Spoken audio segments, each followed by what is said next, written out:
Welcome, dear viewers, to yet another program on disability and you. Disability is not inability. And we have today a special guest from Disability Care Center. The trustee is Mr. David Mukwasa. Welcome, Mr. Mukwasa. Thank you. First of all, who is Mukwasa? Well, as you said, I'm David Mukwasa, and I'm the trustee of Disability Care Wheelchair Center and the co-founder of Disability Care Wheelchair Center, which is an acronym of disability care. Right. Yeah. Well, I was born 1967. I'm the fourth born in the family. We were 9, but now it's about 7. Yeah. 7. And well, I was born without a disability. And I'm told I grew up to age of 3. I also had the polio vaccine. Now, despite the vaccine, I still contracted the polio, poliomyelitis, at age of 3.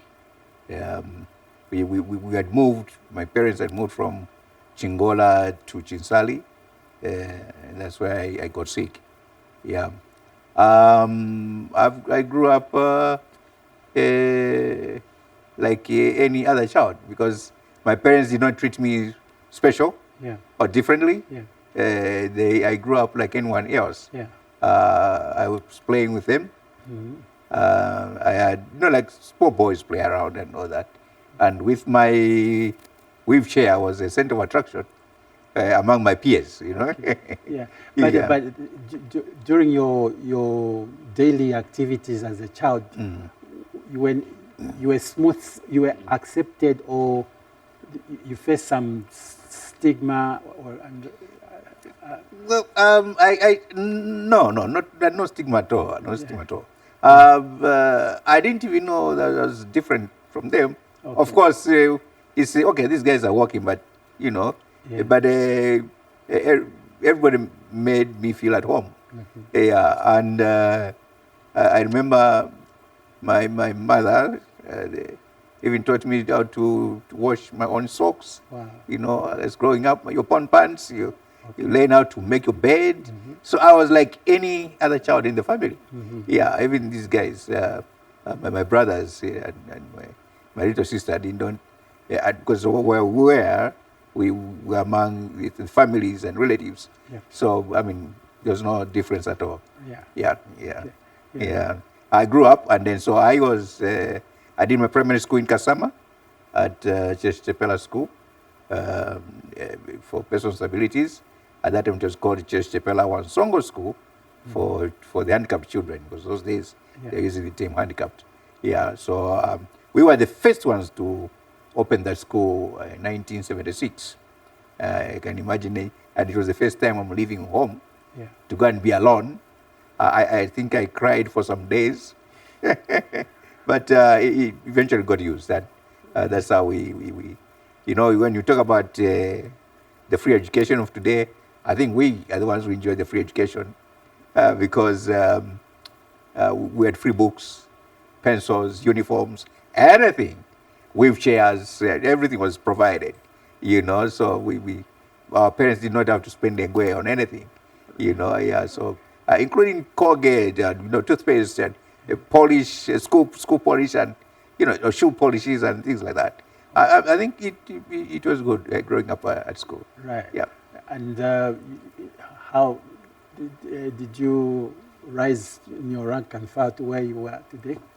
Well, came to Kabulonga Boys. I did my secondary school at Kabulonga Boys, and then after I finished my school, I was planning the following year. I was supposed to go into college.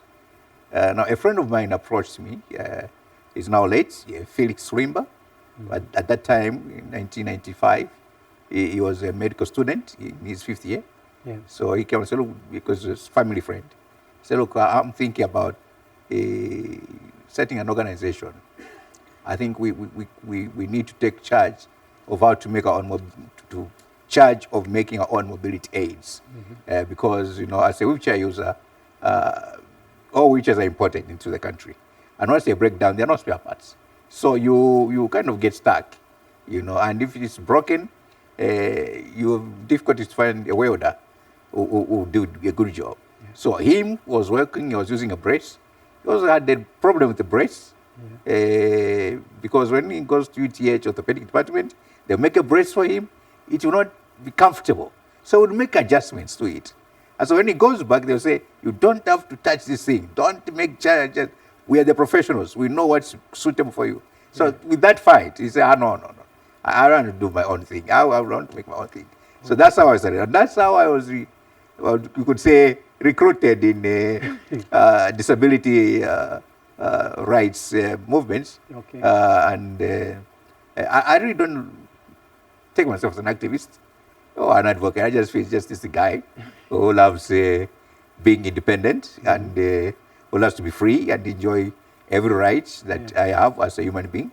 And so that's how I am where I am today, because of what a friend of mine did.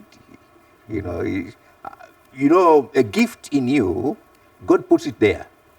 And maybe when you're growing up, you kind of do the certain things that you love doing, I love helping other people. Right. And my growing up has been like that. Even at school, I wouldn't want to see my friend suffer because he doesn't have Vaseline, he doesn't have toothpaste, or, if I have, I'll share. If I have, I'll write a letter, say, I need sugar, I need that. So they send me money from home, then I'll give me buys, that's kind of thing. And so that's for me, that's what that gives me satisfaction. Right. Yeah. Okay. Yeah. Now, you mentioned something that your organization makes wheelchairs locally. Where do you get the materials from? Yeah. So we have this organization, this like a wheelchair center, and so we started with wheelchairs. We are supported largely by the Finnish and others, the British High Commission, and and many more. The Finnish Codam Validity Association of Persons with Disabilities in Finland sponsored a wheelchair user from the US. He was a professor, Ralph Hotchkiss, to come to Zambia and train us how to make a locally made wheelchair using appropriate technology. You don't need heavy machinery and all. You just need hand tools. Yeah, and so he came down in 92. He came down and he trained us how to make the local made wheelchair using local materials. And you go in the shops, you buy steel. You go in the bicycle shops, you buy bicycle parts that you need, and and you go in some of these trading shops, you buy leather, Rexine for seats, and that's how we make a wheelchair. Although we say locally produced, local materials, because all these materials are actually imported in the country. Yeah, but you can buy them from the shops. So that's how we make our wheelchair. It's steel. We are using steel. Of course, a modern wheelchair now is as light as a paper because they're using different kind of material. Yeah. But we are still using steel, which makes our wheelchair very strong.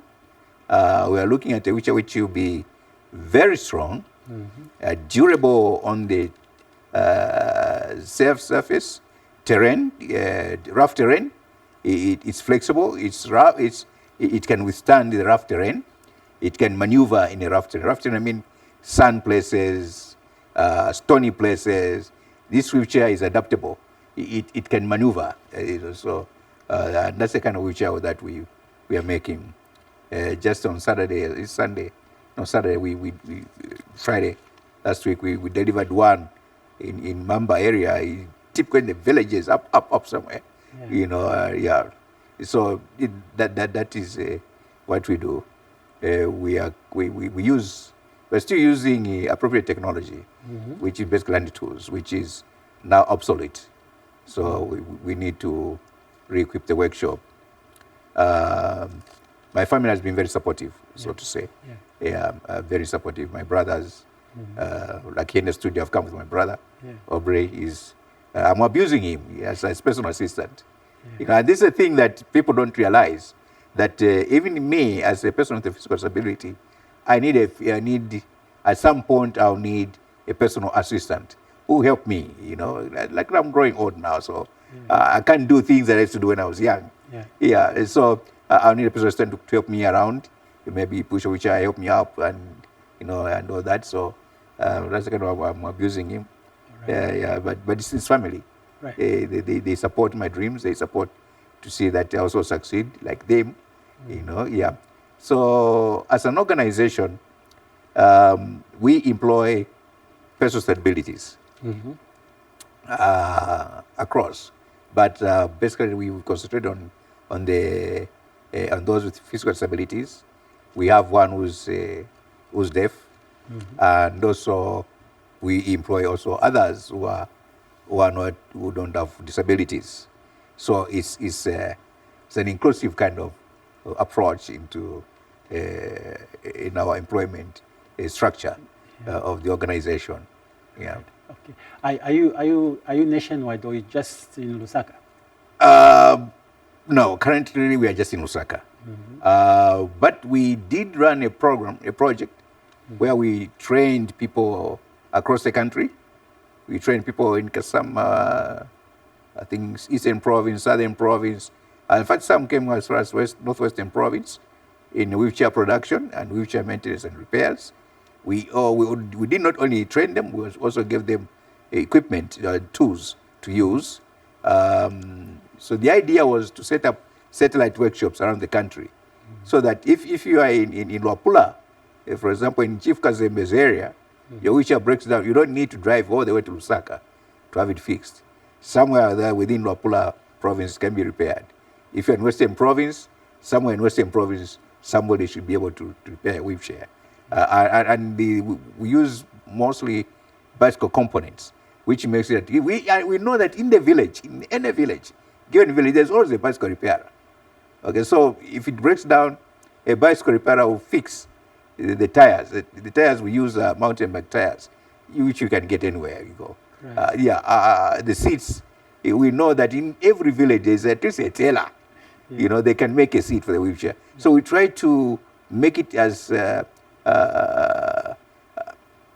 friendly as possible to the user, even way down in the villages, down there. So that is. We also train people across Africa, in Southern African region.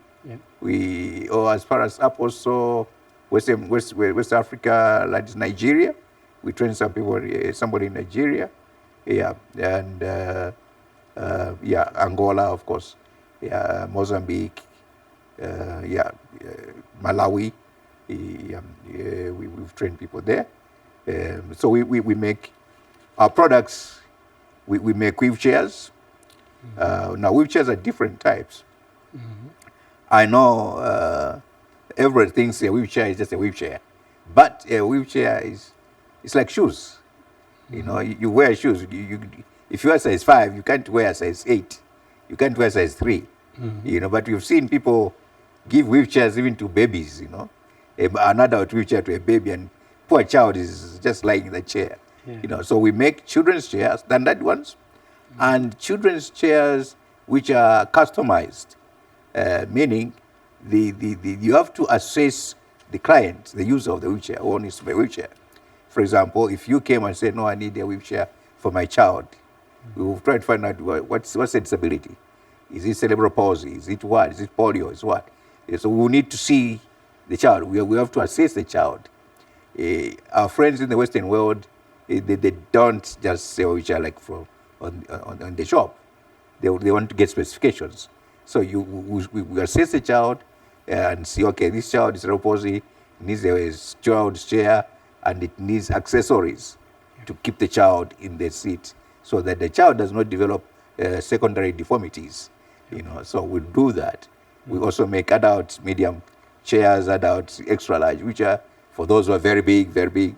We make those wheelchairs.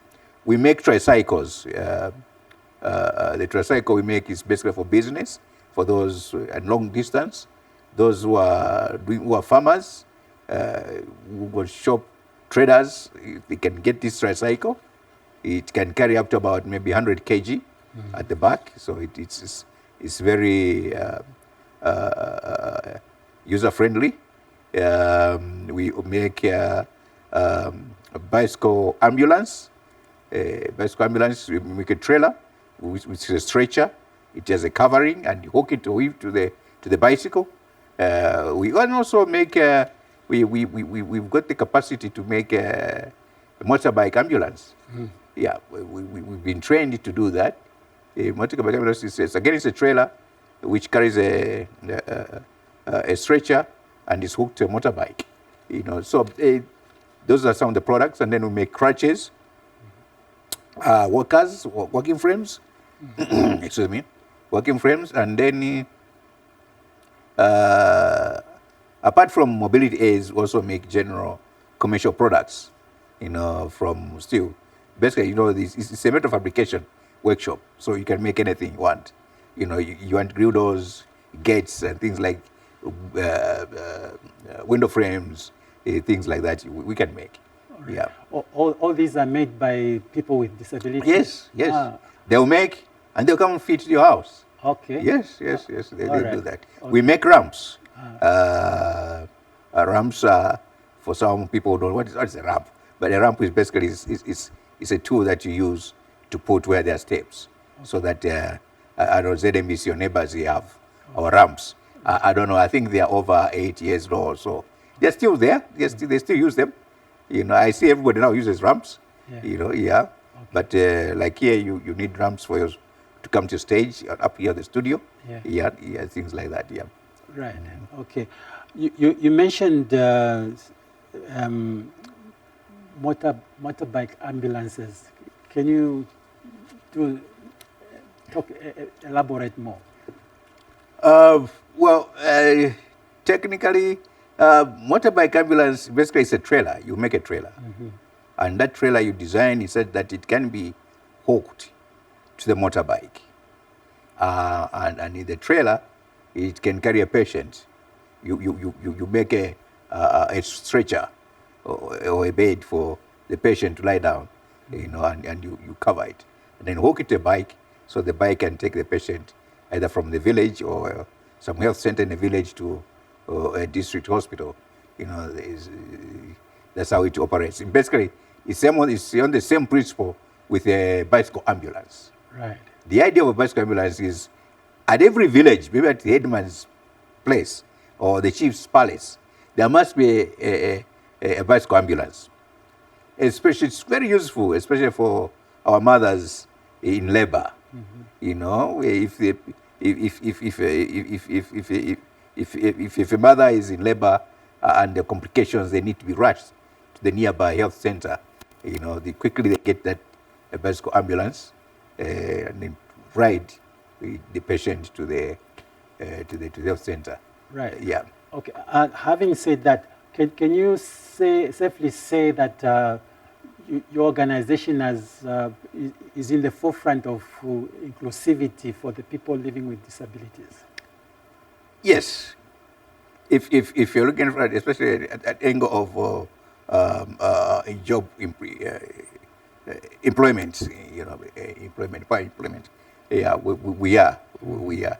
We are focusing on that. We need each other. You know, we need each other, and we learn from each other. Right. You know, once you do that, you promote inclusivity.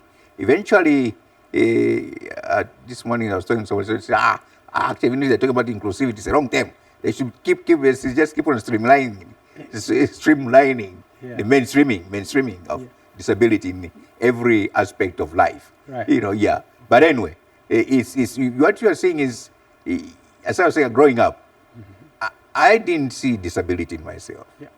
My friends, my peers did not see me different from them in terms of disability as a barrier. Right. No. The barrier is a community which sets up these barriers. Like now we're talking about steps, staircases, and difficulties to cross the roads, and Because now you come up, bring these things that makes my mobility impossible. Those are things that cause disability. You know, my friend, we went for a workshop in Kabwe, and the motel where we were booked, the doorway to the bathroom and toilet, very narrow. A wheelchair cannot go. So anyway, in the morning, and we were reporting, they said, no, we need to move out of this place. So my friend joking said, oh, look, I forgot that I have a disability. It's a wheelchair use. Yeah. But when I came here, I was reminded that, boss, no matter how big you are or whatever, you have a disability. Because you cannot access the toilet. Yeah. You know, you can access the bathroom. Yeah. So these are the barriers that cause us to say, okay, yeah, David is with a disability because he's not able to get into the studio because it is not accessible. Okay. Yeah. Right. Yeah. How are you balancing the local as well as international demands for wheelchair and other accessibility components that you're making? You know, I think the unfortunate thing that happened to Africa, maybe to Zambia specifically, is that when we look at products, we're always thinking anything made from Europe or America, Muzungus, Japanese, whatever, Chinese or whatever are the best. Anything that comes out of Zambia is the best, not the Zambian product. You know, and so people would rather import things. Yeah. But how are we going to develop? If ourselves were not supporting our own production, our own products that we produce, how am I going to improve my products? How am I going to improve my wheelchair? If you don't want to buy my wheelchair, now it's you, when you buy the wheelchair, David, your wheelchair is too heavy for me. Okay? Can you change? Your wheelchair, this design is not good. I don't like the way it's painted. I don't like the way it feels. It's because you've used it. Yeah. Okay? And so when I get back to the workshop and I'll say to the guys, can we start thinking? Can we set up a research center here? You know, to come up with new models and different materials, which you mean we also have to come up with new equipment, new machinery, high-tech equipment, so that we can start now improving on the quality, improving on the designs, improving on the outlook of the chair, so that when Mr. Mwape looks at it, he said, I want this one. You know, because it's fancy. You know, it's high-tech. It looks quality, kind of, you know, they so attractive. You know, all these things we see, that's how they developed. Right. Zambia, after independence, we had the parastatos. And at one time, the president, no, look, you guys, Forex is hard, so we don't need Coca-Cola. Can you guys start making your own drinks? We started making drinks. We started doing local products. Yep. You know, and suddenly, today, I don't know Zambia was going to be where it is today if we didn't. I don't want to go that area, but it pains me because I'm in production. You know, Right. It pains me. We are struggling like this and all that. It's because of our foolishness as a nation. Yeah. Somebody somewhere is sitting in America in a big office and tells you destroy your industrial base. Then he'll be giving you aid. It doesn't make sense. You know, and you also go and do it. And you start bringing those foreigners to come and do the business, employ you. You become a slave in your own country with Kamiga salary. And then you give him all the resources, all the minerals, and everything he produces and takes home, or the chunk of the money. And yes, no, the economy is improving. It's not. So it pains me really. I don't want to go political in that area. And it's not. It's this reality. Okay. I'm running. We are running a workshop, just like which I said. If only it can be supported, financed, and say, look, you guys, what do we need? How can we make this grow to make it an industry? How can it be used, employ more people, or train more people to set up other workshops around? Mobility aids will flood them in Zambia. We will start looking at the market SADC market, we look at Comesa market. We start doing all these things. Earlier, as we were discussing, you asked me, so what is your focus this year? Yeah. Our focus is to equip the workshop, you know, make it, bringing high-tech equipment, machinery. You know, we've been chatting with some people in some country. Mm-hmm. I know some people, I'll be here. I mean, we've been chatting with the State House. They wanted motorized wheelchairs. Mm-hmm. I said, this can you make motorized wheelchairs? Where do we start from? You know, there's no equipment, there's no machinery. Yeah. So we started with the people, and they said, oh yeah, it can be done. We can help you. We will come in there, train your people how to repair, how to maintain, how to make these motorized wheelchairs, because they're high-tech. Yeah. We will equip the workshop with modern machinery to be able to handle such a product. You know, yeah. So we are focusing on equipping the workshop with high-tech equipment, machinery, and improve on the quality of the product. We need other lines of products, of wheelchairs, different types of wheelchairs. We can do that, right. You know, but we need support from the government, from the private sector. You know, we make wheelchairs, we can't have market to sell them, right. Because we sell. Okay. You know, but because Mr. Mwape is a minister somewhere and or he's got friends in the UK, he organizes containers, 4 or 5 containers of wheelchairs, flood them on the market in Zambia. These are hopeless chairs, they are hospital wheelchairs. So they kill the local products. So so that's the problem we have. Okay. So talking about international, foreign products, they kill local initiatives. Right. Yeah. Your word of advice to people living with disabilities, their families, and communities on the need of supporting your organization so far as wheelchair making is concerned. Yeah. Firstly, every family with a child with a disability must realize and must know it doesn't matter what kind of disability or severe that disability is. That's a person whom God loves so much. And before he was born, or she was born, God put a gift in that child. And that gift, one day will work for that child. Make that child or grow up and sit with important people in the communities, in the nation. Right. Talk to big people. So they need to support their child. They need to support the child, make sure she grows and becomes somebody. Is the possibilities there.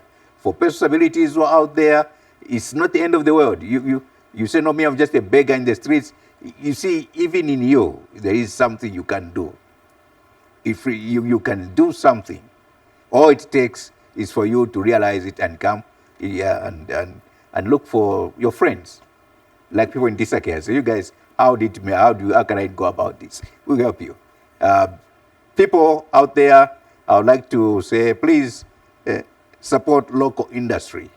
Support Disacare Wheelchair Center in wheelchair making. Come, we need the ideas. Tell us, change the design. How do we do it? You know, come, tell us, look at me, I've got money which I'm not using. I've stuck in the roof. Can it be invested in here? Fine. Can we go into partnership? Fine, we'll go into partnership with you. You know, we can do that. Right. Yeah. Okay. Great. Well, thank you very much, Mr. Mukwasa. That was a very interesting topic. We wish you all the best in your endeavors. Thank you so much. Thank you very much. Well, dear viewers, that was Mr. David Mukwasa, the Disability Care Center trustee based in Lusaka. Until next time, it's goodbye for now.